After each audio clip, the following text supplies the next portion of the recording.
देह तवा आहे प्रारब्ध आधीन याचा विकासीन वाहू भार सर्व माझा काळ तुझ्या चिंतने काया वाचा मने चेतसे लाभतो न दिसे याहुनी दुसरा अनेक दातारा येणे जन्मे सर्व माझा काळ तुझ्या चिंतने काया वाचा मने चेतसे तुका म्हणे आलो सोसित संकटे मी माझे वखटे आहे देवा सर्व माझा काळ तुझ्या चिंतने काया वाचा मने चेतसे पांडुरंगा गरुडा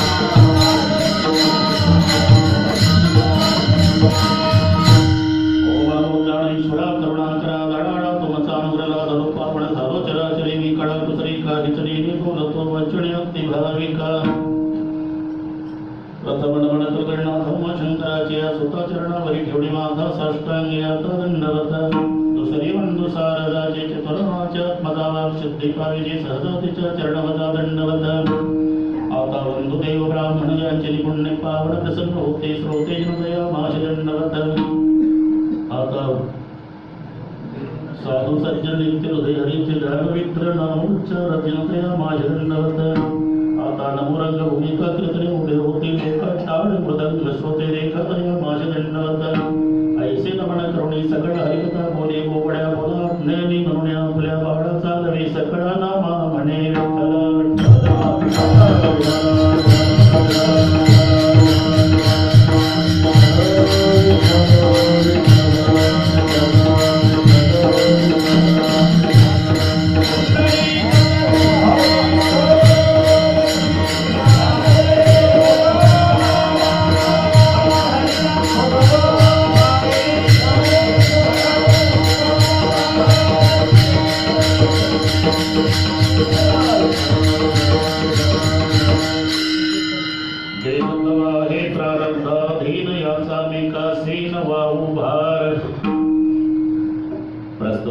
कीर्तन रूपी सेवेकरता घेतलेला अभंग देहूचे सुप्रसिद्ध साधू जगद्गुरु जगतवंदनीय श्रीमंत श्री तुकोबाराय यांचा सर्वांच्या परिचयाचा अभंगावर बोलण्यापूर्वी थोडासा परिहार कशा निमित्ताने या ठिकाणी कार्यक्रम घडवून आला याची सर्व साधक मंडळीला श्रोते मंडळीला कल्पना आहे. पूजनीय वैकुंठवासी बोधे बाबा यांच्या वैकुंठ गमनानिमित्ताने घडवून आलेला हा सोहळा यामध्ये आजच्या दिवसाची माझ्याकडे आलेली सेवा या संबंधाने उपस्थित पूजनीय गुरुवर्य पुरेकर बाबा गुरुवर्य मुखीकर शास्त्री बाबा सगळी संस्थेची शिक्षक वृंद मंडळी छोटी माऊली मोठी माऊली सिद्धे माऊली सूर्यवंशी माऊली सर्व शिक्षक वृंदांना नमस्कार. जे परमेश्वर बाबा श्याम बाबा पंढरी बाबा इकडे उमेश बाबा समवयस्क गुरुबंधू मंडळी ज्येष्ठ गुरुबंधू मंडळी छोटी गुरुबंधू मंडळी वडगावकर तुम्हालाही नमस्कार. डॉक्टर साहेब मला वाटलं होतं आज येऊ नये कंपाऊंडरचं कसं होणार तुम्हालाही नमस्कार. आई बहिणी बाहेर बसलेले सर्व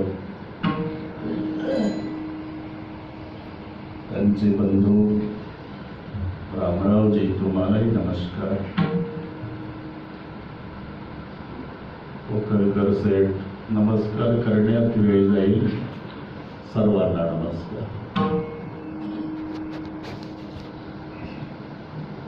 बाबांच्या अकस्मात जाण्या आपण अक्षरशः सगळे पोरके झालेलो आहोत. व्यक्तीचं महत्व समकालीन समाजाला कळत नाही. ते व्यक्ती गेल्यानंतर कळत असतं. प्रमाण होऊन गेले, आता ऐसे कोणी पुढे नाही. विशेष बाबांच्या गावाजवळ माझं गाव 10 किलोमीटर आहे. महाराष्ट्राचं हे शेवटचं टोक आहे. गावाचं नाव नरखेड आहे, तालुका आहे. असं सहजा घडत नाही. उमेश बाबा 4 एकाच गावचे. अमृत बाबाजीची ती कर्मभूमी पूर्ण कालावधी तिथे घालवली. कुरेकर महाराजांचं जन्मगाव तेच, वैद्य बाबांचं जन्मगाव तेच, बोधे बाबांचं जन्मगाव तेच. पुन्हा एक भोरेश्वर मास्तर म्हणून होऊन गेले. पूर्वीच्या लोकांना आठवत असेल, त्यांची पंचदशी पाठ त्यावेळेला शास्त्री.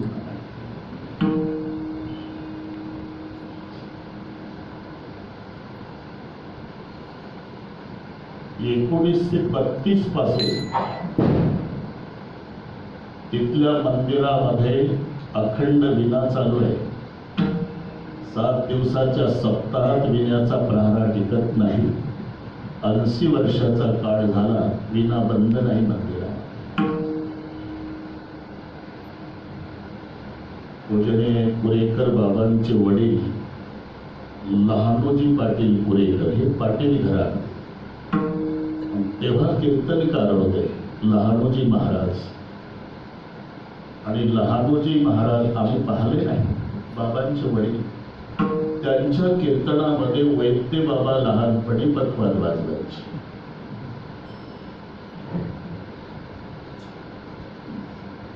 त्या मंदिरामध्ये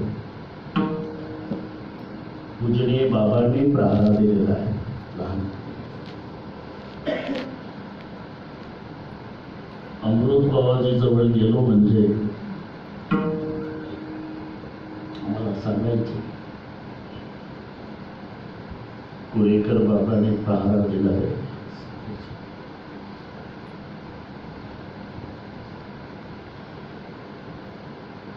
नागपूर जिल्ह्यातली प्रति आळंदी म्हणजे कुरेकर बाबाचे गाव. मामाने पहिला सप्ताह मामांच्या, नंतर मोठा झाला तो अमृत बाबाजींच्या, आणि मग हा शताब्दीचा अमृत महोत्सव. शताब्दी कुरेकर बाबांना अमृत बाबाजी सहज चर्चा म्हणजे तिथेच होतो. अमृत महोत्सव झाला. आता आम्ही थकलो, पुढे आता काय. आता पुन्हा असा सप्ताह बाबाने विचारला. अमृत बाबाजी म्हणाले आता असा सप्ताह माझा रामराव करेल.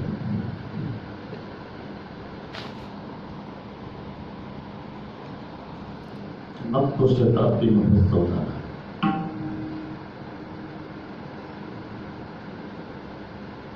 बाबांच्या निधनानंतर तो दहडविधीचा कार्यक्रम झाला.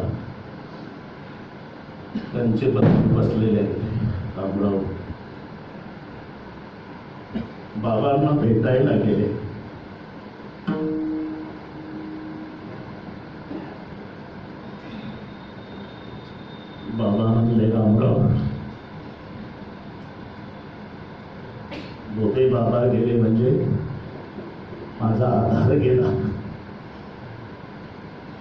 महाभाऊ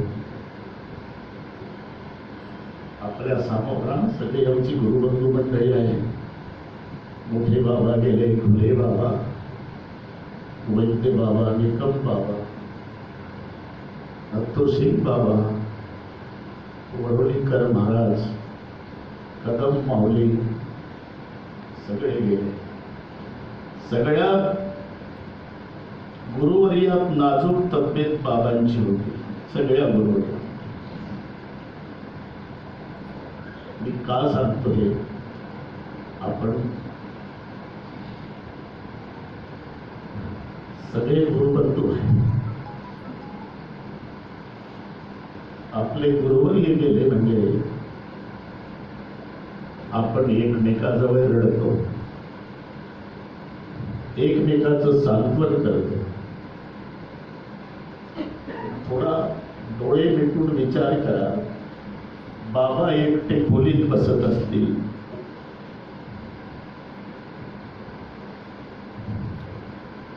तेव्हा सगळे गडी गेले, अख्खा खेळ मोडला, मी एकटाच राहिलो. आपण एकमेकाजवळ रडतो, बाबांनी कोणाजवळ रडावं? एवढा एकमेव आधार आपल्याला आहे.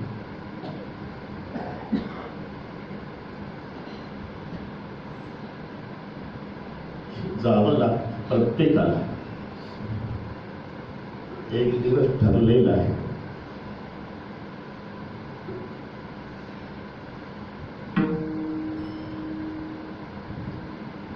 ती कल्पनाही करवत नाही.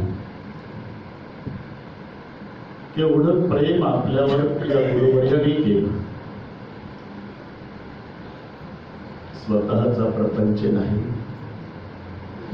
अजून मोबाईल नाही, आहे तीच 50-60 वर्षापूर्वीची वैकटी.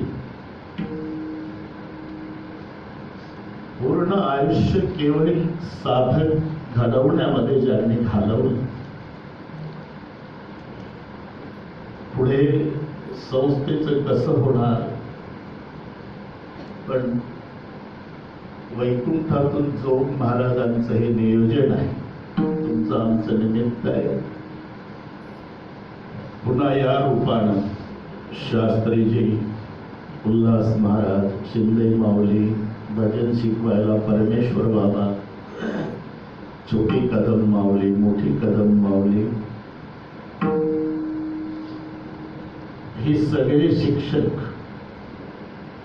आमच्या संस्थेला मिळाले. हे संस्थेला लाभलेले हिरे आहे. हे सगळे वैकुंठातून जोग महाराजांचं नियोजन आहे. विठ्ठल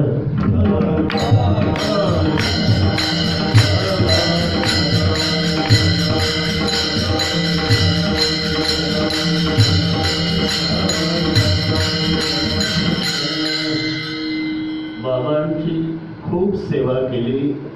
ते पितांबर शास्त्री, चंद्रे दादा, एक रामेश्वर आहे घागरे, खूप सेवा.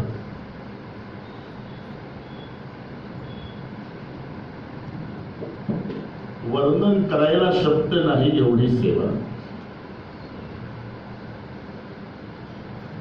शेवटच्या श्वासापर्यंत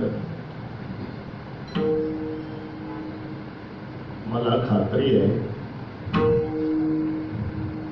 बाबांनी शेवटचा श्वास सोडताना माऊलीकडे हे प्रार्थना केली असेल की माऊली, आमच्या चंद्रे दादाला, रामेश्वरला, पितांबरला शेवटपर्यंत सुखाचं ठेवा.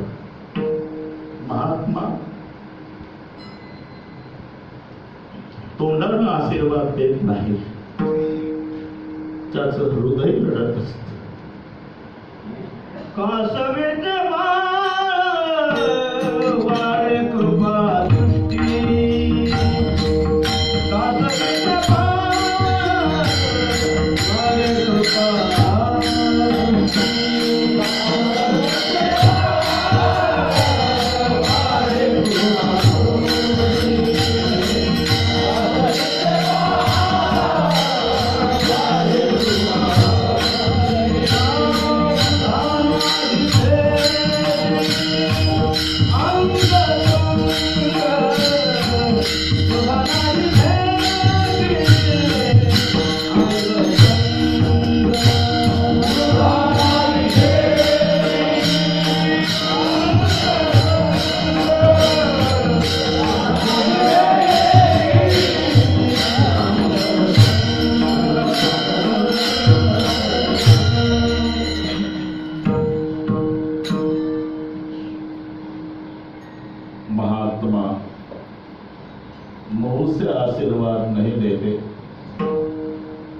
का हृदय रोता है और हृदय से रो रो के कहता है कि बेटा तू कितनी सेवा करता है, जिंदगी भर सुखी रहेगा विठ्ठल।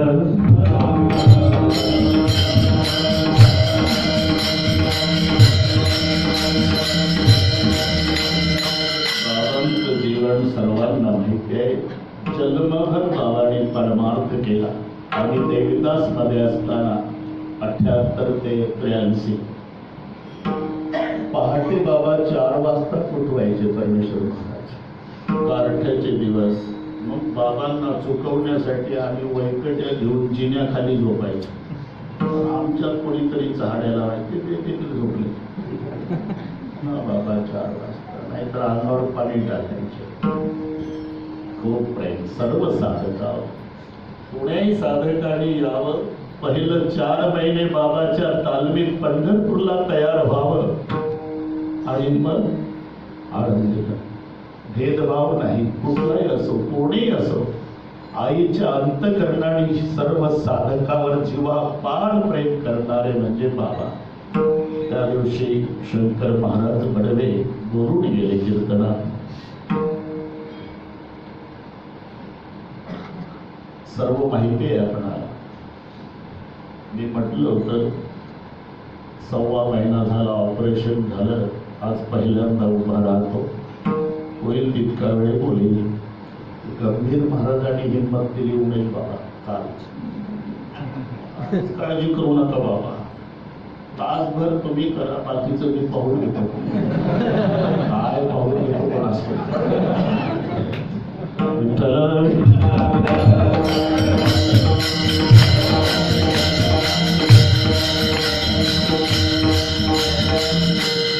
संत नामदेव महाराज हा प्रेमाचा पुतळा, पंढरी रायाचा तू प्रेम भंडार।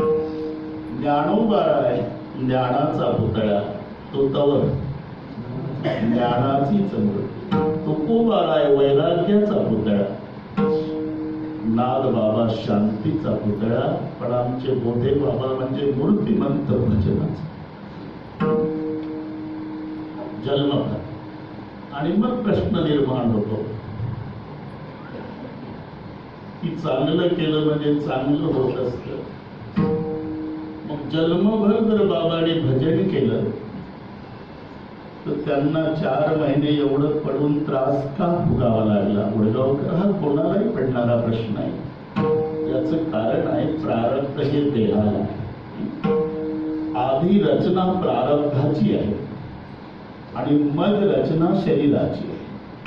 पेलब्ध पहिले रचा पाछे रचा शरीर, तुलसी चिंता क्यों करे रे भज भज रे रघुवीर। पेलब्ध पहिले रचा, आधी रचना प्रारब्धाची आहे आणि मग त्या आधारे रचना शरीराची आहे। हे नसल पटत। आधी रूळ टाकले गंभीर महाराज, मग रेलगाडी धावली। आधी रूळ टाकलेलं आहे, आपल्याला नाही कल्पना, पण जुनी म्हातारी माणसं अजून सांगतात पंढरी बाबा तेव्हा जशीबी नव्हता महाराज, रेड्यावर माती, गाढवावर माती। आम्ही तेव्हा 10-12 वर्षाचे होतो, कपडेच घालत नव्हतो। काय सांगण्यात भूषण काय, तेव्हा नव्हते कपडे त्याला। गोऱ्या लोकांचा जमाना। मग हा भराव टाकला मातीचा, नंतर ती खडी टाकली, मग ती खडी दाबली, नंतर रूळ टाकले, मग कोऱ्या साहेबानं हिरवा झेंडा दाखवला। भग भग भग भग करीत कोळशाचं इंजिन धावत गेलं। म्हणजे आधी रूळ टाकले मग रेलगाडी धावली। तसा आधी प्रारब्ध आहे मग रचना देहाची। आता इंजिन ड्रायव्हर खूप हुशार आहे, गाडी चालवण्यात खूप हुशार आहे। त्यानं ठरवलं आता 10 किलोमीटरचं वळण घेतल्यापेक्षा सरळ रेल्वे आळंदीतून न्यायची, प्रदक्षिणा रोवणे। त्याच्या बापान जाईल का? ड्रायव्हरनं वळण चुकवायचा प्रयत्न केला तरी रेलगाडी वळण घेत घेतच जाणार आहे. तसं आम्ही दुःख न भोगण्याचा प्रयत्न केला तरी आमचं प्रारब्ध आम्हाला दुःख देणारच आहे. कारण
रात्रंदिवस भजन केलं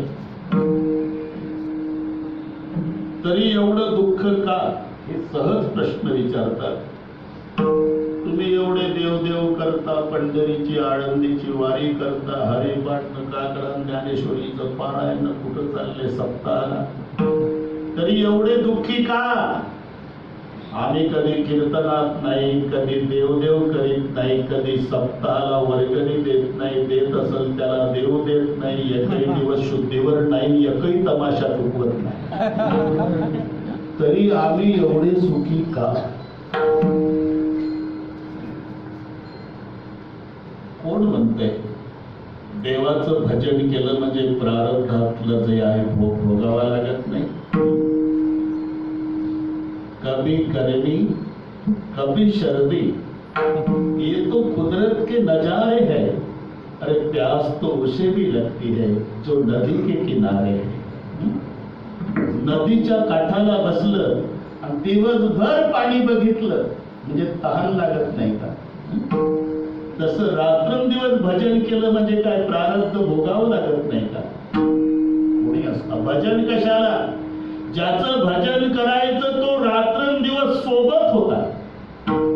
कृष्ण साई पांडवासी, कृष्ण साई पांडवासी, कृष्ण साई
भजन कशाला? हा अभंग नामदेवाचा आहे ना, पाहन तू कुबराच्या दाता होऊ शकते तसं. कृष्ण साये पांडवासी ते भोगेती नष्टचर्यसे. रात्रंदिवस ज्याचं भजन करायचं तो साक्षात परमात्मा रात्रंदिवस ज्यांच्या सोबत आहे. कृष्ण साये पांडवासी ते भोगीती नष्टचर्यसी. साये केले हरिहराचे प्रारब्ध कोणासी टळेना. ऐसे प्रारब्धाची ठेव झाले भिक्षुक पांडव. राज्य घोडे भाग्ये सर्व सडेला ठाव प्रारब्धे. शरीर संचिताधीन इथं देह तव आहे प्रारब्ध सारखी प्रमाण असते बरं वाटतं भाषा. शरीर संचिताधीन धर्मराजा हिंदे वडवना कर्मे बुडाला रावण आणि दुर्योधन प्रारब्धे. काम बुद्धीचे सुख अति मानकते मूर्ख चंद्र असे लागला कलंक. इंद्रासी दुःख प्रारब्धे. हरिश्चंद्र तारामती घोर वनांतर भोगिती. नडराव पुरुषार्थी तयाच्या विपत्ती प्रारब्धे. पतिव्रता सुसीय दमयंती पाय पोळ. ऐशी अडिवार कपाळ भोगी दुष्काय प्रारब्धे. ऐशी अडिवार जन्मांतरे राज्य साठले रघुवीरे सवे मिळून वाढले फिरवी दिगांतरे प्रारब्धे. फिरत असता काय घरे मध्ये प्रारब्ध वडविले. जानकीस राक्षसे नेले दुःख भोगविले प्रारब्धे. संचिताधीन शरीर पूर्ण ब्रह्म रामचंद्र. रघुपती विष्णूचा अवतार पाठी जन्मांतर. नामा म्हणे कर्म रेखा. नामा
जंगल जंगल राम फिरे रे लंका में रोवे सीता माई.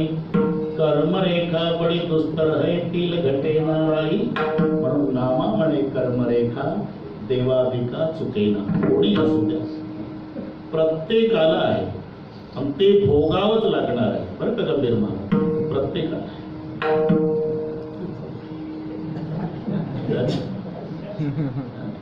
उत्तम प्रारब्ध मध्यम प्रारब्ध कनिष्ठ प्रारब्ध हे सर्वांना माहिती आहे.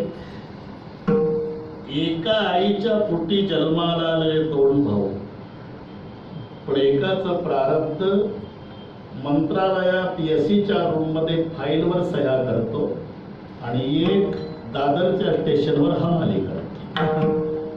आता हे काही माणसं बाता मारतात ना. तुम्हाला काही माहित आहे का महाराज काय? मोदी साहेब आणि आम्ही एका डब्याच्या हवेतला हो ठीक आहे. ते पंतप्रधान झाले तुला जर्सी गाईसाठी उसच तोडावा लागला. एकही गुरु से विद्या पडे थे कृष्णा ते छोटे सुदामा बडे थे. पण हे सर्व माहिती आहे तुम्हाला. एकाच बागेतली फुलं उत्तम प्रारब्ध ज्या फुलांचं ते देवाच्या डोक्यावर जातात. मध्यम प्रारब्ध वाले माणसाच्या गळ्यात येतात आणि कनिष्ठ प्रारब्ध ते प्रेतावर जातात. राम बोलत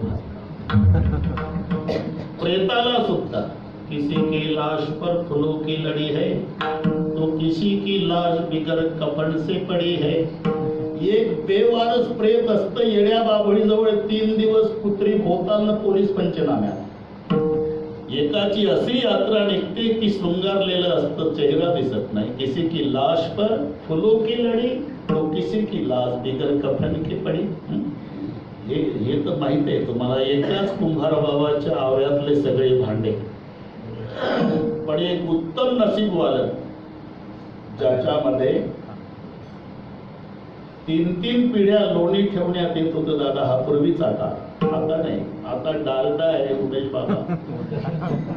इधर से भी पढ़े तो डाल, उधर से भी पढ़े तो डाल, 2 बार डाल. डाल का मतलब नहीं लाने का, तो भी लाते, इसी का नाम डालडा है. डालडा. आता जर तूप मागितलं तर मम्मी म्हणते चूप. तो पूर्वीचा काळ होता, पूर्वीचा काळ.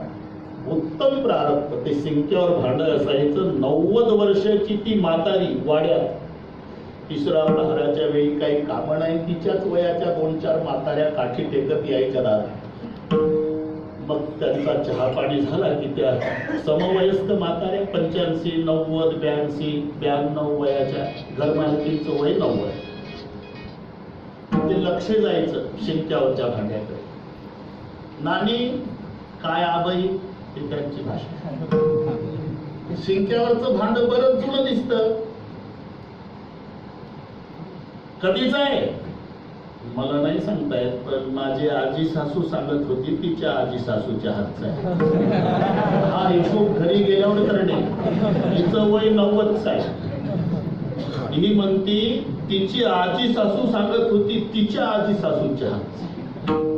असं एक नसीबवान भांड की 3 पिढ्या कोले बाबा त्याच्यात लोणी ठेवण्यात येते.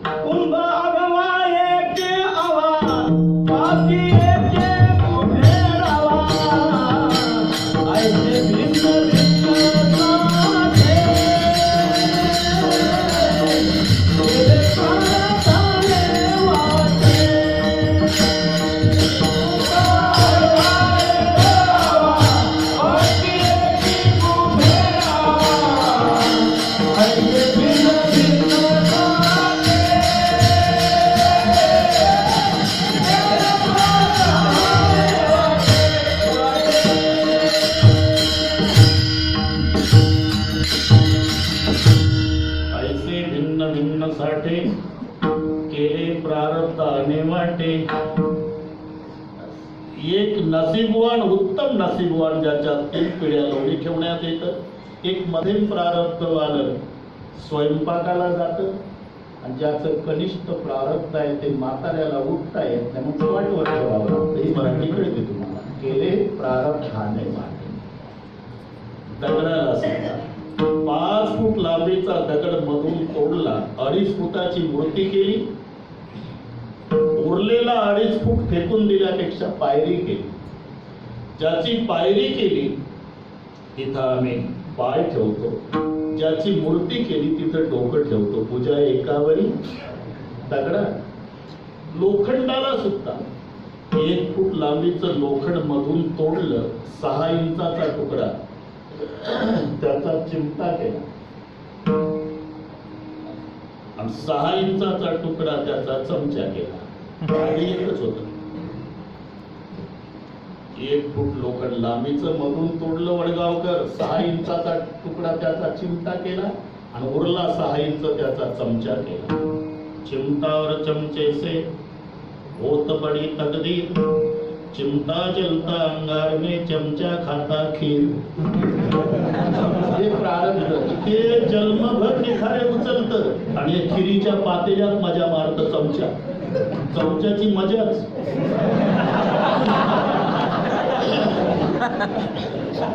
निवडणुका संपल्या, आपला चमचा इथंच राहू द्या, संस्थेत फिरवायचा नाही. आणि हे पहा, पूर्वी चमचे नव्हते. हसू नका, मी खरं सांगतो. पूर्वी माणसं हाताने जेवायचे कोडेकर बाबा. चमचे नव्हते पूर्वी. चमचे आता सुरू झाले दादा. सकाळी आंघोळ झाली, कांदा पोहे आले का बसीत चमच्या. मी म्हणतो पोह्याच्या याच्यामध्ये घुसायचं कामच काय चमच्याचं. त्यालाच म्हणतात चमच्या. लोणच्या मध्ये घुसतो ना, नाही तर तोंडाचं काम तोंड करतं, हाताचं काम हात करतं, मध्ये उडतं, त्याला चमचा. पूर्वी चमचे नव्हते. नाहीतर तुम्हाला खोटं वाटत तर 2 मिनिट घेतो, आणि किती मिनिट वाढले तरी बरोबर करतोय सर्वांना माहिती. भीम दादाला स्वयंपाक चांगला जमत होता. 1 वर्ष अज्ञातवासात त्यांनी तेच काम केलं. आणि भगवान श्रीकृष्णजीला श्रीखंड खूप आवडत होतं, पण भीमाच्या हातचं. रुक्माई आईनं केलं का एकनाथ बाबा बोट लावत नव्हते वाटीला, भीमानं केलं का पातेलं पुरत नव्हतं एकट्याला.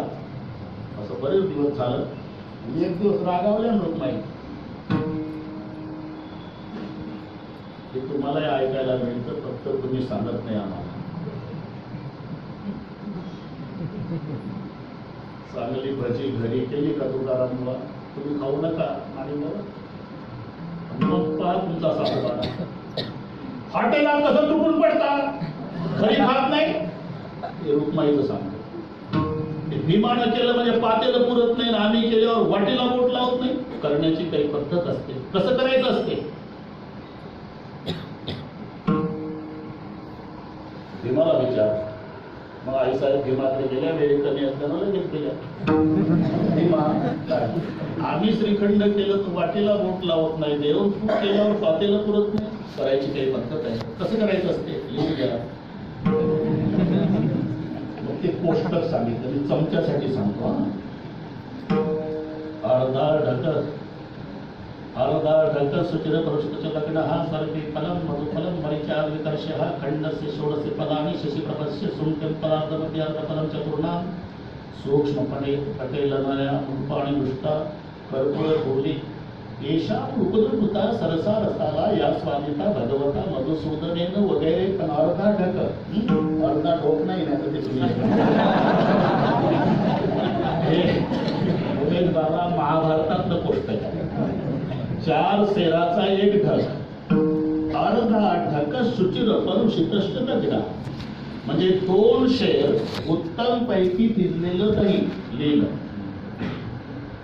सरती फलम मधुफलम मरिचार विकर्ष खंडस्य षोडशे फलानि शशी प्रपश्य, चंद्रासारखी कांती असलेली पांढरी शुभ्र साखर. त्याचा अर्थ 64 तोडे. 64 तोडे 2 शेर दही. जमलं तर घरी जाऊन करा, बिघडलं तर भीमाकडे तक्रार. आपल्याला काय सांगतो. 2 शेर दही, 64 तोडे साखर. सरती फलम मधुफलम म्हणजे 2.5 तोडे मध आणि 2.5 तोडे लोणी. मिरची पावडर मरिचार विकर्ष, 2 बोटाच्या टोकावर राहील एवढी मिरची पावडर.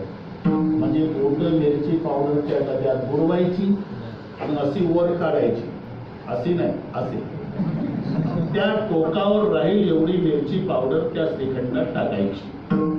2 बोटाच्या टोकावर राहील एवढी मिरची पावडर. डॉक्टर साहेब, तेव्हा जर चमचे असते तर कोष्टकात आलं असतं ना, अर्धा चमचा मिरची पावडर. याचा अर्थ आहे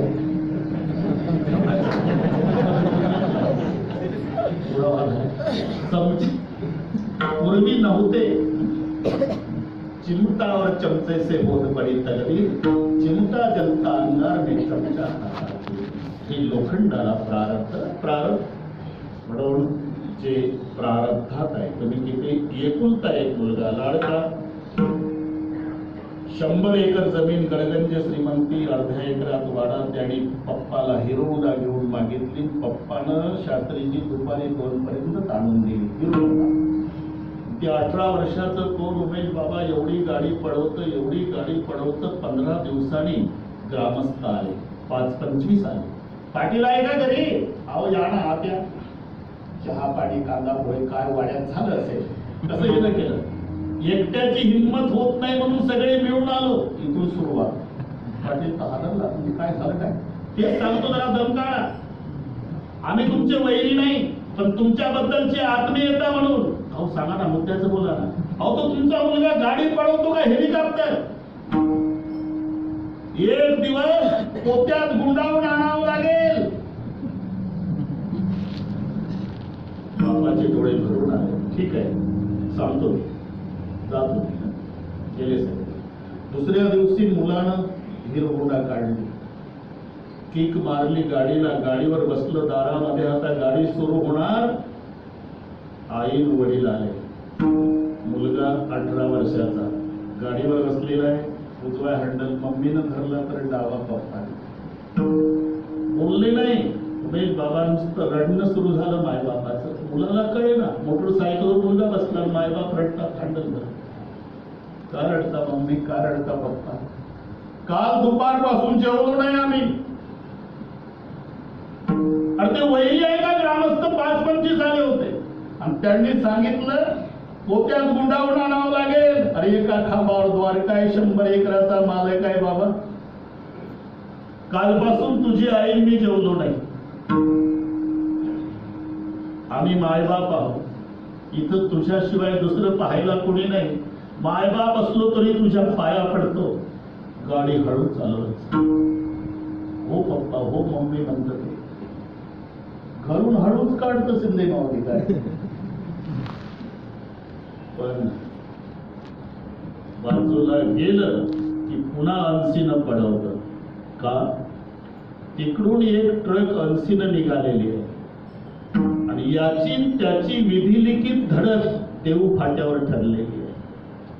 म्हणून ग्रामस्थांनी सांगू द्या, मायबापांनी रडून सांगू द्या, तरी मुलगा 80च्या कमी गाडी का पळवत नाही, याचं कारण होणारा सारी बुद्धी कर्म रेखाटणे.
सर्व गाव सांगतं, मायबाप सांगतात गाडी हळू चालव, तरी ते 80नच चालवतं का? तिथे ती घटना होणार आहे. होणारा सारी की बुद्धी कर्मरेखा टळेना.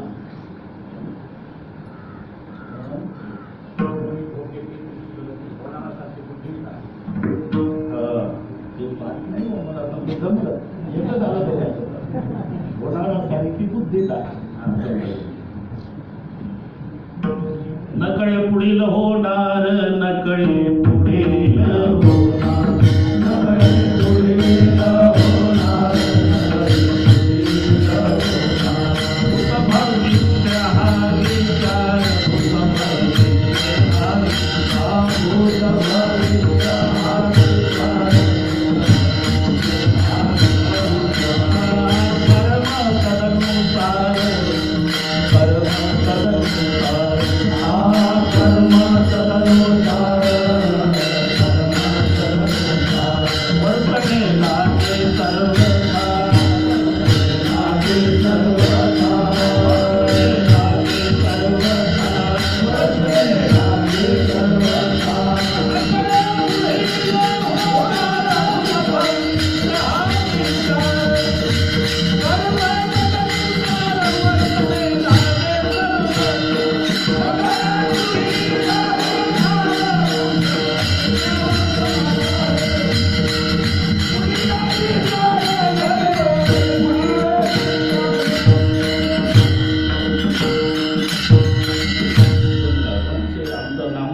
होऊन जातो वेळ.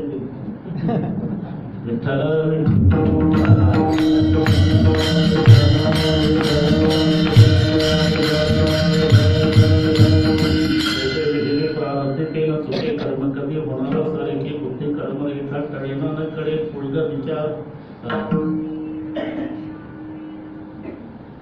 भूत भविष्य हा विचार, नकडे पुढील होणार भूत भविष्य हा विचार, कर्म तदनुसार वर्तने लागे सर्वथा, बस होणारा सारे की बुद्धी कर्म रेखा टळेना. म्हणून जे जे प्रारब्धात आहे कितीही प्रयत्न करा तरी ते भोगावं लागतं. हे पूर्वीपासूनची पद्धत आहे. रात्रंदिवस पूजनीय गुरुवर्य वैकुंठवासी रामचंद्र महाराज नागपूरकर त्यांच्या भाषेत म्हणायचे, अरे देवा देवा देवा करणारे पांडव वनवन भटकले, त्यांची भाषा. आणि देवाला हिंग लावून न विचारणारा दुर्योधन दिल्लीच्या गादीवर बसला. म्हणून जे ठरलं त्याप्रमाणे हे होणार आहे. प्रारब्धानुसार भेदभाव आहे, प्रारब्धाधीन. जे जे प्रारब्धात आहे त्यानुसार जर हे घडणारच आहे, तर मग हे मी कशाला लावून घेऊ? याचा निकासी न वाहू भार. एक, काळाचे 3 प्रकार सर्वांना माहिती आहे. भूतकाळ आहे गंभीर महाराज, वर्तमान काळ आहे वर्ष पहिले, भविष्य काळ निकम बाबा शिकवायचे. पूर्ण पाठ करून घ्यायचं. अरे चुकली गाडी, चुकली गाडी, गाडी चुकली.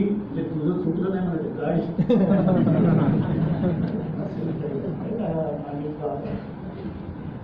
गाडी चुकली.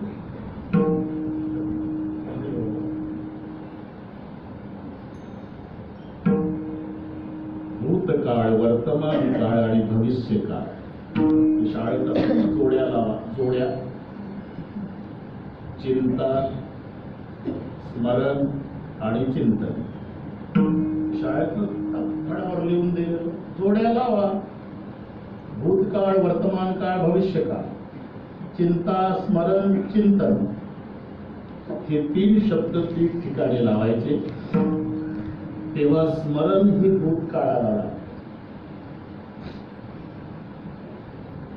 चिंतन हे वर्तमानाला आणि चिंता ही भविष्याला. काराच्या पुढे डोक्याला दोन्ही हात लावून उदास होऊन बसतं. कसं होतं, कसं झालं, याला स्मरण म्हणतात गंभीर बाबा. हे भूतकाळाचं आहे. चिंतन हे वर्तमानाचं असतं.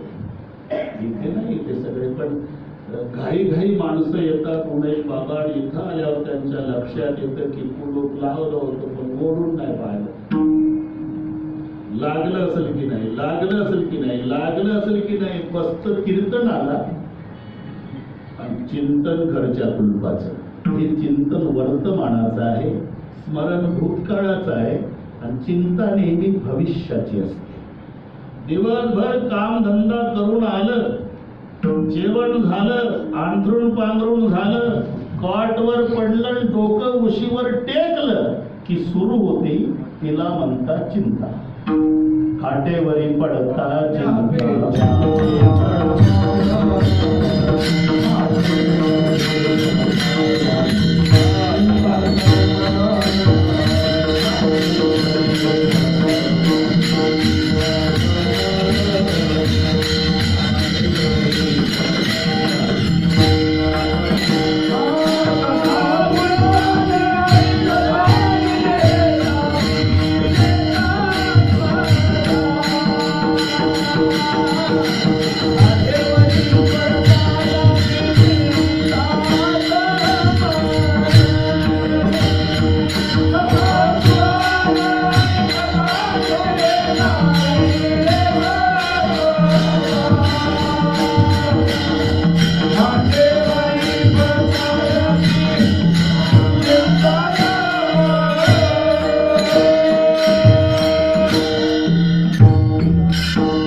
भूतकाळाचा आहे, चिंतन हे वर्तमानाचं आहे आणि चिंता भविष्याची आहे. आणि हे सगळ्यांना कोणी असू द्या.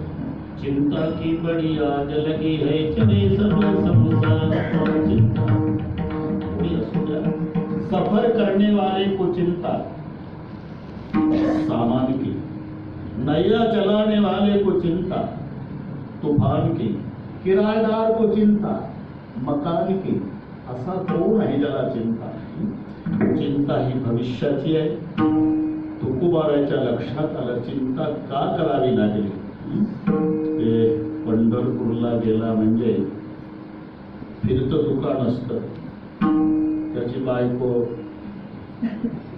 पुस्तकाचं बंडल घेऊन मागं मागं असते, आषाढी कार्तिकी ते गळा हार्मोनियम लटकून पुढं पुढं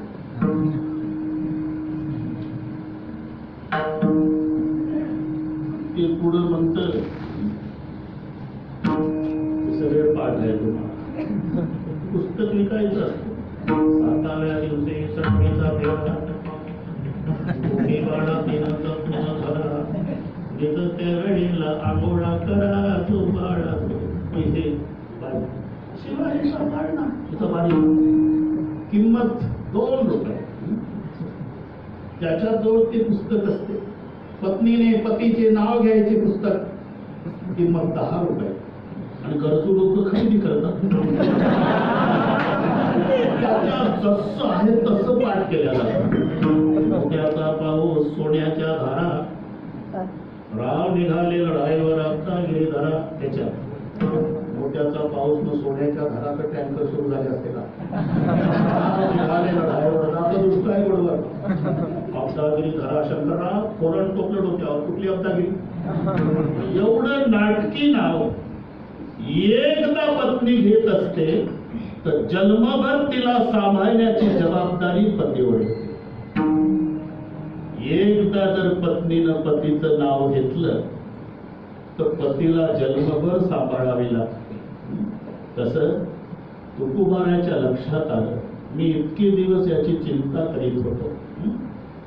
आता लक्षात आलं चिंता करायची नाही, चिंतन करायचं.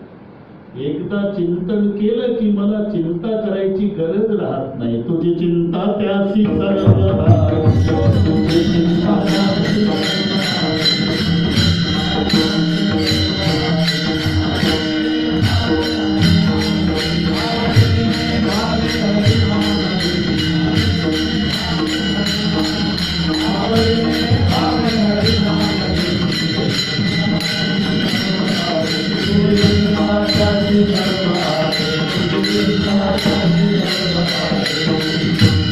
आवडीने भावे हरिनाम जैसी तुझी चिंता त्यासी सर्व आहे.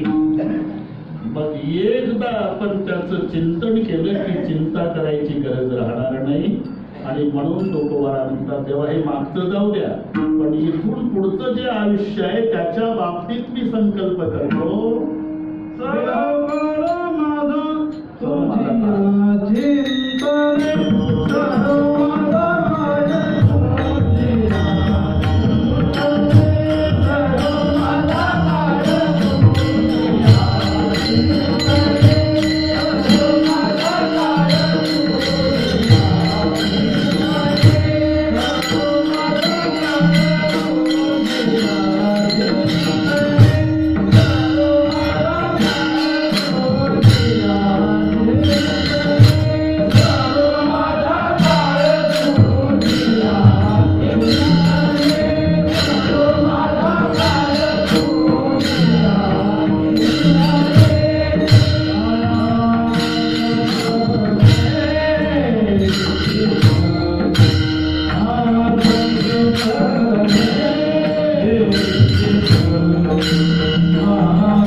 तुम्हाला आता काळजी करायचं कारण नाही.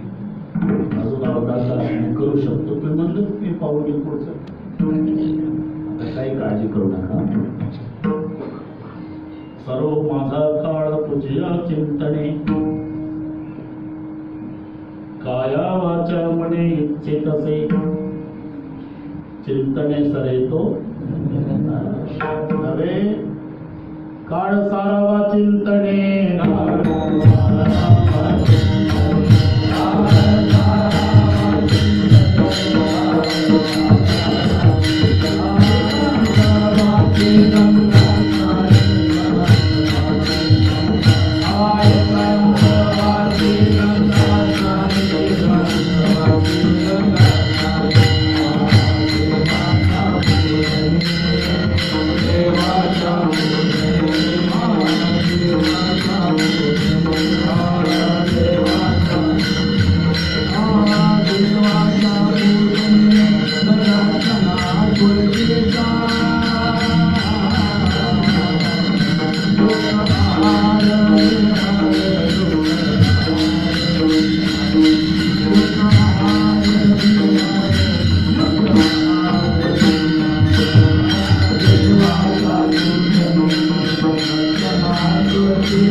चिंतने.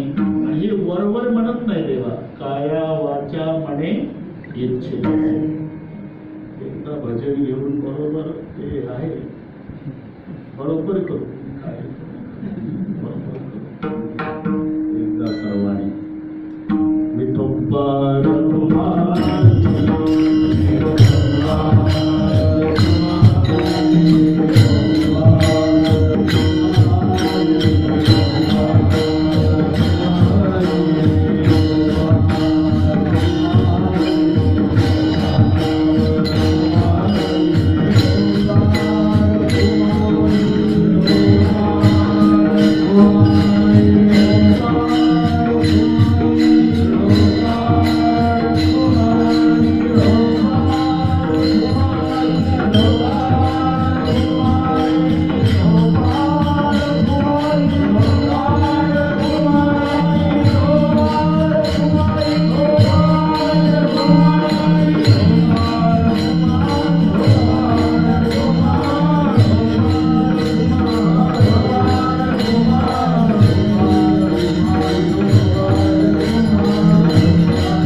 नानाने 5 ते 7 सांगितलं होतं. पुन्हा बदल झाला 4:30 ते 6:30.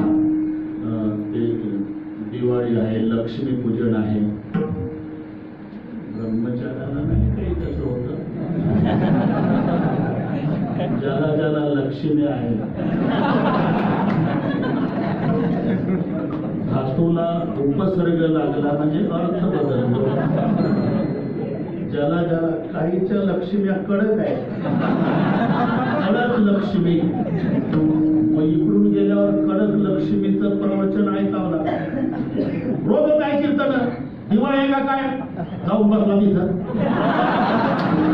असं कडक लक्ष्मीचं प्रवचन तुम्हाला ऐकायला मिळू नये म्हणून बदल केला. आधी काही काळजी करू नका, चाली सहित आम्ही 6:30ला मोकळ करतो. विठ्ठला विठ्ठला.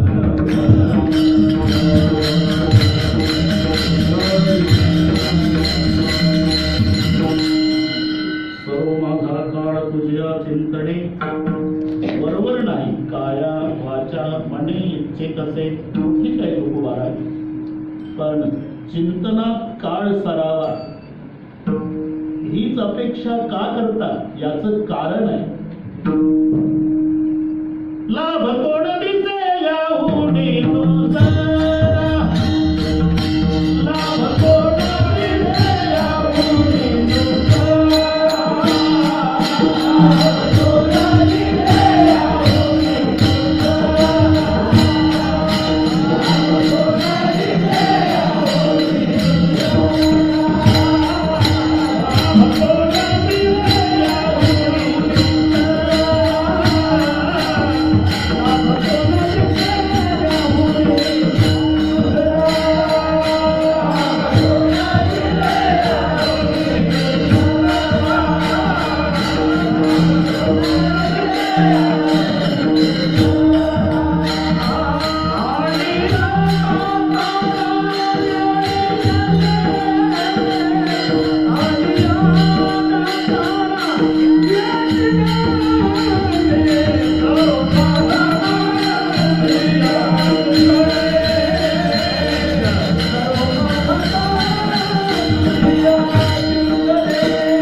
लाभ शब्दाच्या विरुद्ध शब्द आहे तो हानी.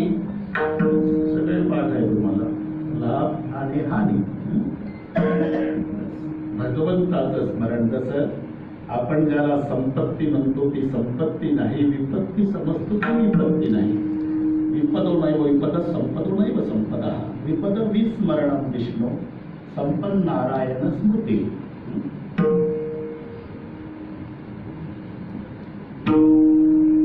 वाजत असे बोंब कोणी, वाजत असे बोंब कोणी, घाई घाई घाई. वाजत असे बोंब कोणी, वाजत असे बोंब कोणी, वाजत असे बोंब कोणी.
हानी, म्हणजे त्याचं चिंतन न करणं हानी आहे आणि त्याच्या चिंतनात काळ घालवणं हा लाभ आहे. लाभ तो न दिसे यावनी दुसरा. म्हणून ताण भुके चित्ती सदा देव आठविती. राजाही जेवण करतो, साधूही जेवण करतो, पण दोघांमध्ये हा फरक आहे. राजा खाय बर्फी 13 जिलेबी मंगाए के. पायात जोडे तसे डायनिंग टेबलवर पदार्थ असतात. एक सिगरेटचा झुडका मारतो, एक जिलेबी खातो राजा. राजा खाय बर्फी 13 जिलेबी मंगाए के. पण आमचा महिन्याचा वारकरी फाटक्या कपड्याचा, गाठी गाठीचं धोतर, फाटकी बंडी, मळकटलं पागोट, पता खांद्यावर, जर्मनचं ताट प्लास्टिकचा तांब्या, पायी वारी करताना निरेमध्ये आंघोळ करतो. तिथल्या खडकावर नित्यनियम उरटतो. भूक लागली असल्यामुळे पडसीतली भाकरी काढतो आणि भाकरी ताटात टाकतो की ताटच वाजतं. म्हणजे भाकरीची अवस्था बघा. एवढी कडक भाकरी कशी तरी कुटून त्याचा भुगा करतो. त्याच्यात मिरेतलं पाणी टाकतो, एक तुळशीचं पान टाकतो, पाणी फिरून डोळे मिटून पंढरपुराकडे पाहून पांडुरंगाला म्हणतो, देव बाप्पा या जेवायला. राजा खाय बर्फी 13 जिलेबी मंगाए के, और साधू खाए रूखा सूखा भोग लगाए के. तहाने भूखे चित्ती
सहज आहे. सहज पुढं काही वाईट झालं गंभीर बाबा की देवानं केलं, चांगलं झालं की पठ्ठ्यानं. वाढवत नाही 1 मिनिटात. भरत शत्रुघ्न मामाच्या घरून आले, लगेच आले एकनाथ बाबा मामाच्या घरून. सची आरती मुदित उठी धाई, काही आरती ओवाळायला गेली आणि विचारलं, नाही र पुछत कुशल हमारे. माहेरची सुखी आहेत ना रे बाळांनो. घरी पतीचं प्रेम करून नाही वाड्यात. 2 मुलं सून वनवासात गेली हे विचारते माहेरचं. भरताळी सांगितलं, सगळे सुखी आहे, तुझी फार आठवण करतात, पण कागाई कहा कहू तात कहा सब माता. माझ्या माता कौसल्या देवी, सुमित्रा देवी, माझे दादा राम लक्ष्मण, वहिनी सीता, पिताजी, बेटा बाप को पूरी बिगड़ गई थी रे, मंथरा साथ में ती करती सुरू. सगळे मी चांगलं केलं बेटा, फक्त देवानं एक वाईट केलं, तुझा बाप मेला. हिनं बाकीचं चांगलं केलं, फक्त दशरथ मेला हे देवानं केलं. वाईट झालं की देव पोपला. अरे देव पोपलच कशाला? तो दयेचा समुद्र आहे, दयेचा सागर आहे. कालच्या महाराजांनी सांगितलं, ओढा वेगळा, नदी वेगळी, समुद्र वेगळा. काही दयेचे ओढे असतात, ओढ्याला पाणी असतं, पर्जन्याची काळी ओढ्याचे नदत वस्त्रुनी जाय गुंदन राही माझी. तो पावसाच्या दिवसात जाऊ देत नाही आपला बाबा. ओढा पट्टीच्या पुरणाऱ्याला पलीकडे 2च तास पाणी टिकतं, पण नाही जाऊ देत. ते पूर्वीचा काळ शेतकरी पेरणी करून आले उमेश बाबा, वडा वाहत होता म्हणजे जायचं कसं काय बस म्हणलं काय 2-4 महिने टिकतं का पाणी काय 2 तास झाल्या गप्पा सुरू आतापर्यंत चिलिंग झाली असते अजून 15 मिनिट आहे ना मग ते चिलिंग त्यांना काढली त्यात गाडी खोली फुंकर घालून स्वच्छ केली चिलिंग त्यातला खडा काढला तो खडा पुसून काढला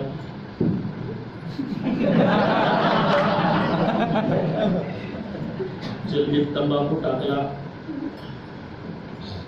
त्या अंगठ्यानं तंबाखू दाबला त्याला तो कापड गुंडाळायचा असतो पंढरीला त्याला शापी म्हणतात शापी आणि तो थोडा वला करायचा असतो डबल गुंडाळायचा त्याचं कारण मोडल्यानंतर धूर फिल्टर होऊन पोटात जावा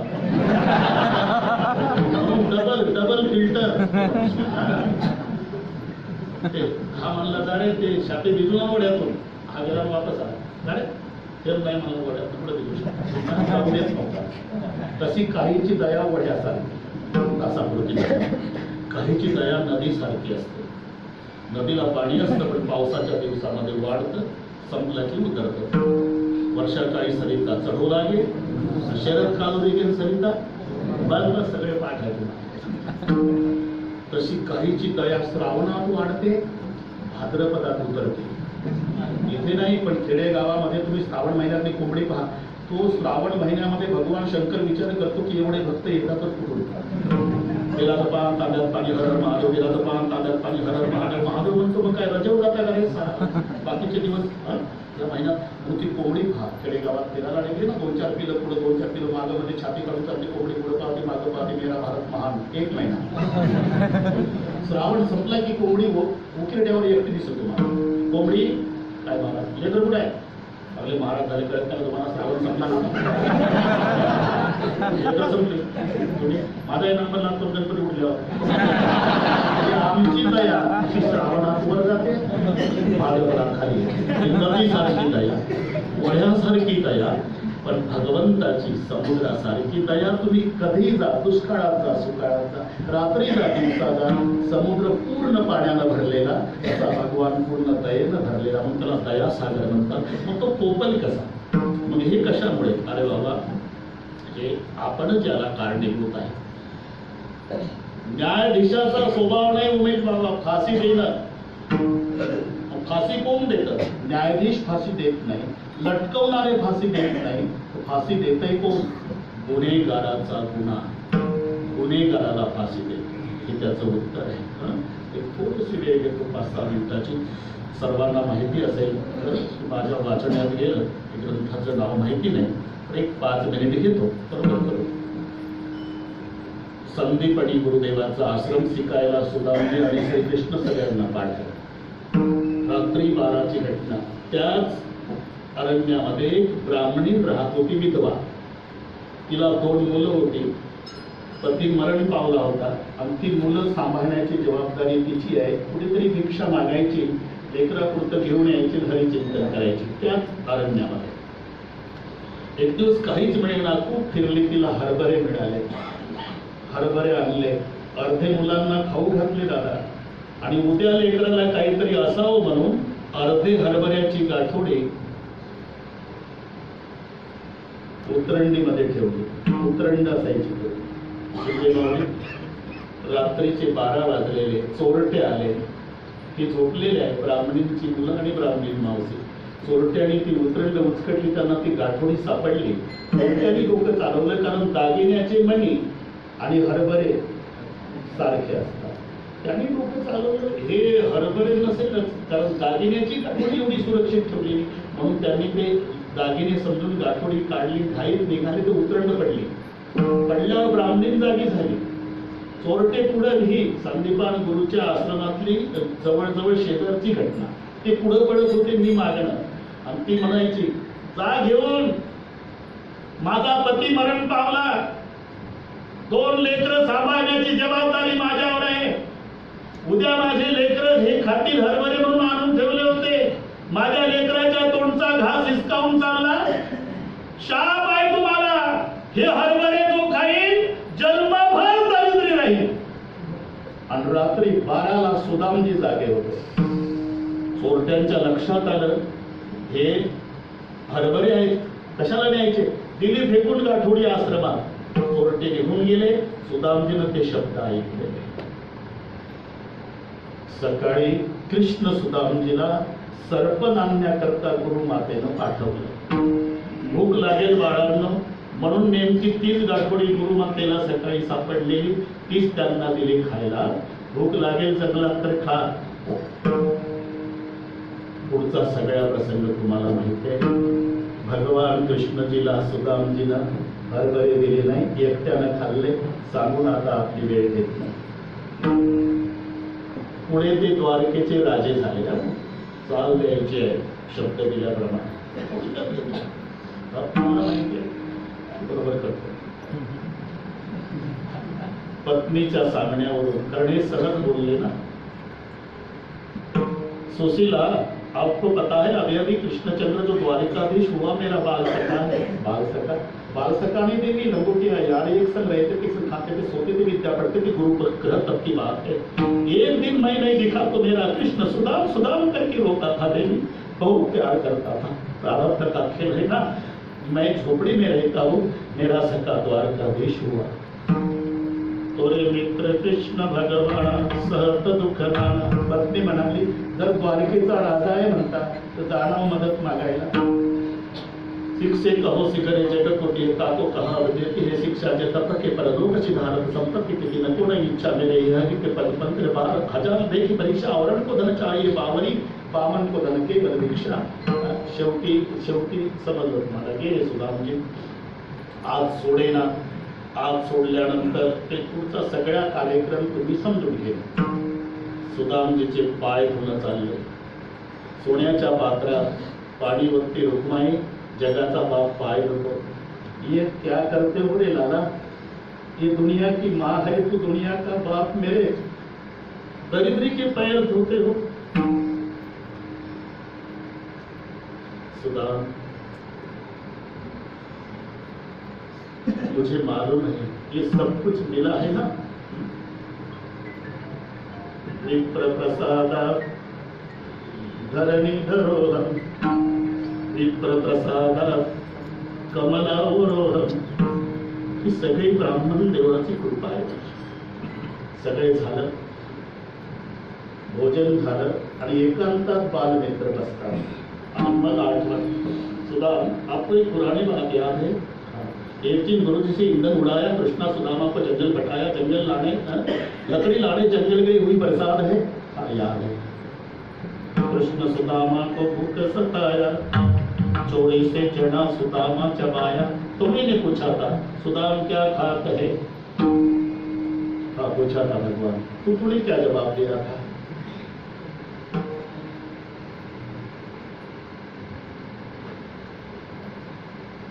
कुछ नहीं खात प्रभु, दात कटकटात है. काय नाही खातो, कारटलून दात वाजतात त्याच्यामुळे बोलला. मग एवढे आपण चिवलक मित्र, एकही हरभऱ्याचा दाणा मला दिला नाही. भूक दोघालाही लागली होती, तू एकट्यानं खाल्ली. असं वाटतंय का देवा तुम्हाला. हा सुदामा असं करेल. हो पण केलं ना. हो केलं. त्याचं कारण आज सांगतो देवा. रात्रीचे 12 वाजले होते. आश्रमात मी जागा होतो. चोरटे पुढे पडत होते. ती ब्राह्मणी मागणं येत होती. तिनं तडतडून शाप दिला. माझ्या लेकराच्या तोंडचा घास हिसकावून नेता. शाप आहे माझा. हे हरभरे जो खाईल जन्मभर दरिद्री होईल. हे फक्त मी आश्रमात ऐकलं होतं माय बापा. आणि तेच गाठोडी सकाळी गुरु मातेनं दिली. मला माहिती होतं हे हरभऱ्याच्या मागे शाप आहे. माझ्या प्रभूनं, माझ्या परमेश्वरानं, माझ्या देवानं जर हरभरे खाल्ले आणि माझा परमात्मा जर दरिद्री झाला तर आमच्या सारख्या दारिद्र्यांना कोण सांभाळलं. मी विचार केला देवा, आमच्या सारखे हजारो दरिद्री झालं तरी चालेल, पण माझ्या प्रभूला दरिद्री होऊ द्यायचं नाही. आणि म्हणून मी एकट्यानं हरभरे खाल्ले देवा. त्याचा परिणाम जन्मभर दारिद्र्य भोगतो. याच्यात तुमचा दोष नाही देवा. मी माझे ओळख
माऊलीचं भजन होईल, चाल होईल, जय विठ्ठल होईल. उद्याच्या सूचना देण्यात येईल तेव्हा प्रत्येकाने जागा सोडायची.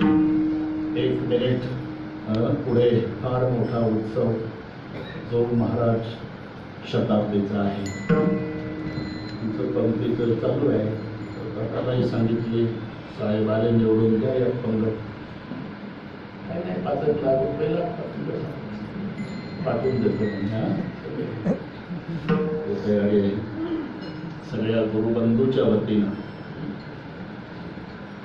आजी माजी समवयस्क हे खरं प्रेमाचं आहे. पहा 1983 ला आम्ही उपपाठाला नाही बाबा 35-36 वर्ष झाले पुन्हा भेटी झाल्या नाही. गेली कोणी प्रपंचात लागले म्हणून आमच्या पाठाचा एक उपक्रम केला नाही. प्रत्येकी 25,000 रुपये. आमचे 40 मुलं होती, आता 25 आहे. काही त्यातले मरण पावले. आम्ही एक द्वादशीला सप्ताहामध्ये विद्यार्थ्यांच्या वतीनं आमच्या पाठबंधूच्या पंडित घालणार सगळे तयार झाले. आताच कोण आहे पैसे पडले आताच नाही जमताना. तेव्हा सगळ्यांनी आपलं मी पुन्हा सांगितलं उमेद बाबा ज्यांना क्षमता नसेल त्यांनी ऐच्छिक द्या, अजिबात नसेल त्यांनी सप्ताहाला या. आम्ही गुरुबंधू त्यांची तिकीट देऊ पाठबंधूला सांगितलं. कारण 35-36 वर्ष झाले भेटी नाही. आता 60 उलटले सगळे. पुन्हा या जन्मी भेटी होईलच याची शाश्वती नाही. हा उपक्रम सगळ्या पाठाच्या बंधूंनी आपल्या आपल्या बंधूला बोलवून घ्यावं याकरता मी हा उल्लेख केला. त्या निमित्तानं आपण सगळे एकत्रित येऊ. आणि प्रापंचिक बंधू असेल तर ते प्रेम करतात, त्यांचा स्वार्थ असतो. आपला महाराज ब्रह्मचारी राहिला की 10 एकर आपल्यालाच, हा त्यांचा स्वार्थ असेल. पण हे सगळे बंधू निस्वार्थी प्रेम आपलं एकमेकावर आहे. संस्था आपली आई आहे, गुरुवर्य आपले बसलेले आहे. आणि संस्था रूपी आईची काय इच्छा असते? कोण्याही आईची इच्छा असते माझ्या लेकरांनी एकमेकावर जीवापाड प्रेम करावं, ही मायेची इच्छा असते. त्यासारखा आनंद जीवनात नाही. दररोज भांडणारे भाऊ असेल तर मायबाप 5-6 महिन्यातच जगाचा निरोप घेतात. भावाभावाचं प्रेम पाहिलं तर मायबाप बिना औषधाचे 10 वर्ष जास्त जगतील. जसा व्यवहार आहे तसा संस्थारूपी आईला आपला आनंद तेव्हा होईल जेव्हा आपलं एकमेकावर जीवापाड प्रेम असेल. तेव्हा आपण सगळे गुरुबंधू येणाऱ्या भाविकांच्या स्वागतासाठी तत्पर असू. खूप मागे मी उल्लेखही केला होता. आमचे उमेश महाराज, पंढरी महाराज सगळे गुरुबंधूचा नामोल्लेख करणं शक्य नाही. पण मोठी खूण 1000 कीर्तनकार वाढायला होते. ते आता आपल्या फेब्रुवारीमध्ये तो उत्सव आहे. आता याचा उल्लेख केला. माऊलीचं भजन चाल होईलच. 5-6 मिनिट जास्त झाले तरी चालेल. आपल्या आपल्या आपल्या लक्ष्मीला सांगा त्या बाबाने उशिरा सोडले सगळे मी सहन करून घेऊ बरं का कमी ज्ञानेश्वर